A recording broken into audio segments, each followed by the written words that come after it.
Everything I've hoped for has come true, except that Bertram does not return home with Helena. You know that Bertram is a very melancholy man. Why do you say that? Well, I look at him. When he gets up in the morning, he sings. At breakfast, he sings. When he puts on his boots, he sings. When he trips and falls in the mud, he sings.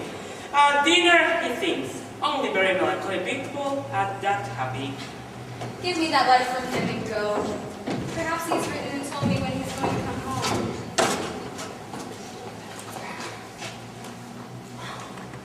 I have sent you a daughter. She has killed the king and killed me. I have married her because the king forced me to. But I hope to never see her again. You shall soon hear that I have fled from the king's court. If the world is big enough, I will keep far away from her. Sincerely, your unfortunate son, Bertram. That stupid and rash boy! He mocks the king by not accepting the bride willingly and then runs away like a coward. And ought to avoid an amazing and beautiful woman. I thought I'd raised him better than this. Now all the other nobles will hold us in contempt. Oh, my lady, fine news just has arrived with the young lady. What is it? Well, there's some good news with the bad ones. Your son will not be soon killed as I thought he would. Why should he be killed? Well, if he ran away as I hear he do, then the danger have to chase him and catch him. Here comes Helena. She will tell you the whole story. Oh, Mother, Bertram is gone forever! See, don't say such things, I hope. Where has my son gone? Madam, he went to fight in the war at Tuscany. I myself was up there visiting some gentlemen when I met him and he bid me take this letter to Helena. If I know what he had written, I would not have come. And she was horrified when she read the letter. I just had to come and make sure she arrived safely. I shall soon return to Tuscany. Mother, listen to this letter. Then you will understand my grief. When you get the ring off my finger, which will never happen, then you can call me your husband. But by then, I mean never. Oh, this is terrible. There, Helena. It's all right. He's an idiot anyway. Think how I must feel having an imbecile like that for a son. But I wash his name from my blood, and you are my only child now. For I'm glad, and I'm glad for you are worth 20 Bertrams. Has anyone else been a coward with my son, sir? Only a man I've seen with him before. Probably Paroles. Yes, that was a man. They will be good company, for Paroles is a fool too, and full of wickedness. Thank you for escorting Helena here, sir. And you tell my son when you see him that he can never earn enough honor to win back what he has lost by this deed. I'm your servant, Helena. On second thought, come with me, and I will give you a letter to deliver to Bertram.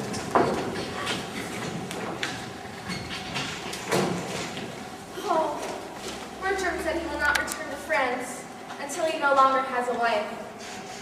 Poor Lord, I have driven him away from his home by choosing him as my husband, and now he's off fighting in a useless war. Oh God, keep him safe.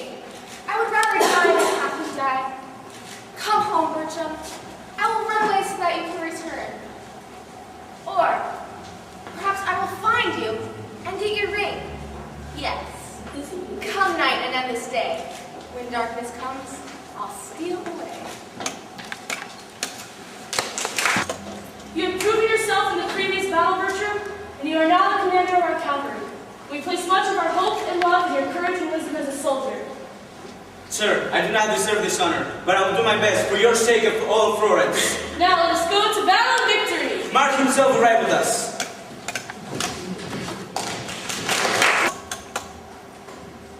Helena's gone. Read me the letter you say she left behind.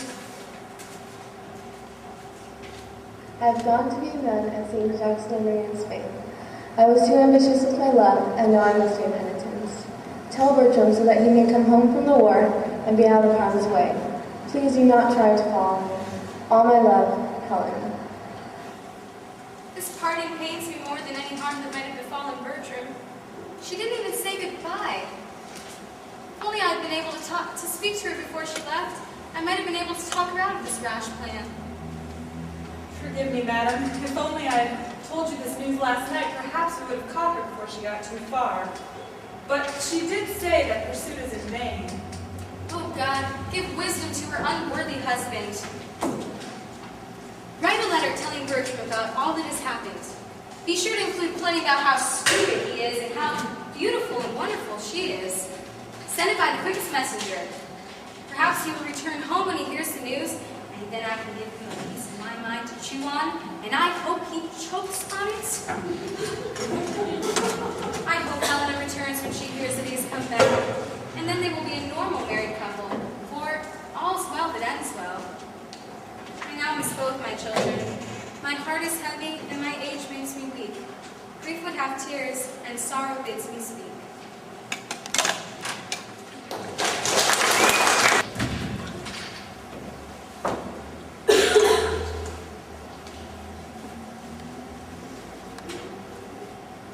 Diana, come look. The soldiers are returning from battle. They say that the valiant French count has done honorable service and now commands in Helper. I heard he single-handedly killed the Sinoi's greatest general and their duke's brother. Looks like they are not coming this way. Well, we will have to content ourselves with the news from someone else. Be careful of this French count, Diana. It is most honorable to keep your reputation of chastity. You don't have to worry about me. I hope not. Oh, look, here comes a pilgrim dressed as a nun. Perhaps she will stay the night with us. We might get some news from her. Pilgrim, where are you headed? I'm making a pilgrimage to St. Jacques the Ren. Can you tell me where a house for nuns is? There's a Franciscan home down that way, by the port. This way? That's the way. Oh, it looks like the soldiers are coming this way. Pilgrim, perhaps you would like to stay with us until the soldiers have gone by? You will find more comfort here than at the Franciscan home. You'll let me stay with you? If you wish to.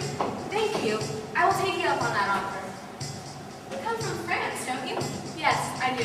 Then you will soon see a noble countryman of yours who's done great service in our army. What is his name? Lord Bertram, do you know him? I have many good reports of him, but I've never met him in my life. They say that he had to run away from France to come here. The King of France had married him against his liking. Have you heard that? Yes, I know his wife. I heard that man that goes about with him making fun of her. What is his name? Monsieur Pearls. Oh, I agree with Monsieur Pearls. From what I've heard, the Count is much too good for her. She does not even deserve to have her name repeated. I feel sorry for her. It's hard to become the wife of a man who hates you. Diana, you may be able to help that lady if she knew what was going on between you two. What? Is the Count trying to seduce her? He is indeed. He is trying his very hardest, but Diana is firmly resisting. Which one is the French Count? Him, the one with the feather in his cap. He is a handsome fellow. I'd gladly marry him if he weren't a liar and cheat. Isn't he handsome? Yes, very handsome. Oh, and there's that man that comes about with him. If I was his wife, I'd poison that vile rascal. Which is he? The ugly one walking like an ape. You see the girl I was telling you about? Isn't she lovely? Well, I thought you wanted nothing to do with her. I thought so at first, but I spoke to her once and thought she was cold. But I sent her a letter with a bouquet of flowers, and she sent me a letter in return. Isn't she beautiful? Will you return with me later when I attempt to speak with her again? Of course. Oh, the show is over. Come, Pilgrim. It's time for supper. Thank you for your hospitality. But have some of your other neighbors over, and I will pay for us all for tonight. I have something important I need to tell you all.